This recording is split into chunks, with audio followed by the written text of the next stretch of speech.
I had to leave space in my heart for her to tell me what she wanted to achieve through her work. I never wanted to settle anywhere below her values. And in order for me to understand that and be her, I needed to meet those values. I needed to meet those beliefs. They had to become my values and my beliefs.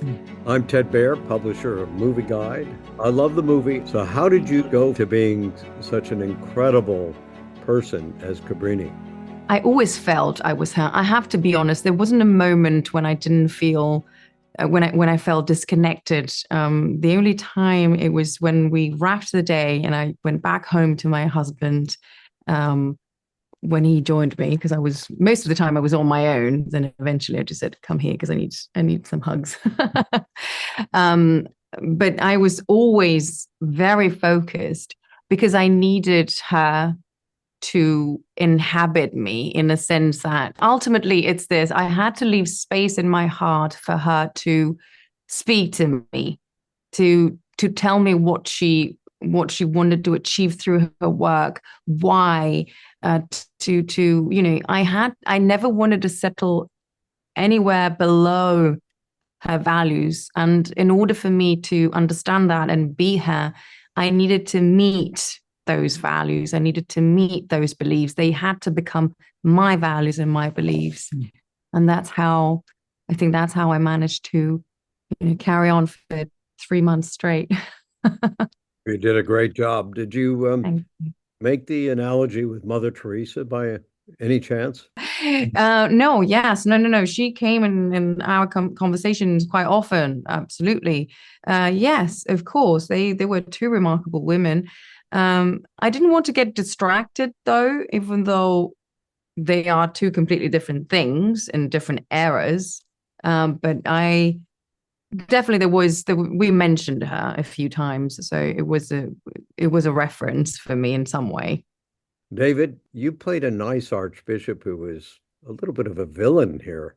So how did you capture the midpoint between being a villain and being compassionate toward Cabrini? Well, first of all, it's in the script. So, if I follow what's in the script, obviously I'm going to take that little journey. But I had to really understand who he was at the beginning. And it was clear to me that he was not, as much as he would like to believe it, he was not really a man of God. He was a man during a part of a political machine at that time, having to do with Tammany Hall and that corrupt New York, that whole power world.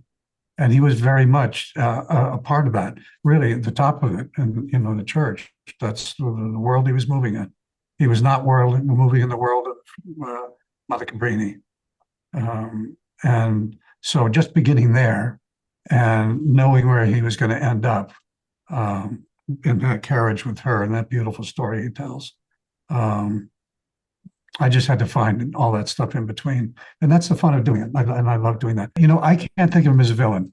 That's not going to serve me at all. I have to think of him only as a man trying to do what he thinks he's supposed to be doing. Right. And that fortunately changes for real in his world, in his life, and in this story. Do you see Cabrini as being a feminist character? Absolutely. I'm actually I really like the comment. I've always thought of her as a feminist character and pioneer. I do truly believe that she chose to be a nun, yes, for sure, because she had faith and grew up in a Catholic family, but also because she was seeking freedom to choose for herself, to not be, she didn't want to be owned by a male figure of any kind. And when you decide to, instead of marrying into the church, marrying God, you decide to marry an actual man, you become that man's possession. She didn't want that. She wanted to be free and travel and help others and decide for herself. So absolutely, she was a feminist. Alejandro, you've done a lot of movies that Movie Guide has awarded. And now at Cabrini, you've gone beyond. Thank you. Thank you for your kind words. Well, I don't know if when you saw the film, it says executive producer Francesca Cabrini. So I dare to say it was a collaboration with her. We had the time. There was a lot of factors that came into play, but COVID also played a role on this film because the movie kept being pushed. So therefore, we have more time to continue to design this way of telling this story. I wanted to tell her story in a very operatic way. She lived her life in a very artful way. And I wanted to create and to pay a homage to celebrate her life. So how did you capture New York in that period of time? Well, one part of directing, it requires a lot of, to me, it starts with a lot of research. When you make a movie, you have to research how are you going to create this visual dialogue. And I started diving in and these pictures of Jacob Riis, I came across to these pictures, and he was I think he was the creator of The Flash, by the way. And I saw some pictures of 5 Points, and I saw the poverty of 5 Points. It was extreme poverty, almost to the level of the extreme poverty that there exists today in Mexico. And this was here in New York City, and that really caught my attention. And I started diving in, and that's how we started recreating 5 Points. Literally, I was taking those pictures and recreating exactly some of the Jacob Riis pictures, and that's how 5 Points came to life.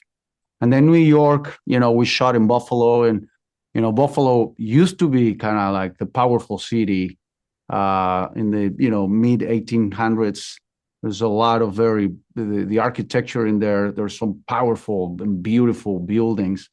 So we started kind of navigating that world and putting the pieces together, and it just kind of came together. You didn't make it denominationally specific, although it's set in a Catholic setting. It's not, it doesn't turn off Protestants or Reform or anybody else. Were you conscious about that, or you just did it naturally? Oh, no. I was very conscious, extremely conscious, too conscious sometimes. It was very important. I wanted to make a movie about a woman that happened to be a nun. I did not want her habit to get in the way of her message. And that in itself was the greatest challenge. Before I read the script, I already have a prejudice about what I thought a nun was. And I knew that was going to be the greatest challenge as a director. So I knew that my job was to break that prejudice that any audience was going to have about her. So it was very important that I approached the story in the most cinematic way possible, so people come to watch a great story, a movie that proposes questions, that does not impose any kind of a belief system, and that inspires people to continue to fight whatever their battle it is, to continue to grow spiritually in whatever their faith they have. Her life, in a way, it's the ultimate prayer. You can't argue with that. Like, she lived a life for others, and I wanted to celebrate that. I wanted to celebrate the power of the woman's voice. We were very conscious of that through the entire journey. So to try to make it as universal as possible. And so I like to make movies for everybody. It's a wonderful story of faith overcoming many obstacles, including physical damage to her herself. Yeah, I mean, her own mortality. That's the biggest. And that's one of the things that, I take out of the movie. We live our lives as if we were immortal. We don't think about mortality enough. And that's a conversation that she was continuously having. And mortality was very present, in the old days, 100 years ago. I think in some parts of the world, people used to say hello. It was memento moris, remember you will die. So people will remind each other constantly about their mortality. And to me, that gave her weakness, make her stronger. She was told every 2 years, you have 2 years to live. And her purpose was greater than her mortality. And that's how she was able to squeeze one more day out of life. And, the whole movie, it's an origin story. And after the movie, you see how much she accomplished after that. She went worldwide. The Mother Teresa, her inspiration to build what she built was Mother Cabrini. So we know that there's a direct relationship. But as you know very well, movies like this can only be successful by the word of mouth. And opening weekend, it's so important because our billboards, it's the audience. After they watch the movie, they go out and we create what I call the walking billboard. Because, you're not going to see a billboard on driving in Sunset or anywhere in Los Angeles or anywhere. I don't think there will be a billboard of Mother Cabrini. So we need the opening weekend to be as strong as possible so we can stay in theaters and we can continue, telling stories like Mother Cabrini.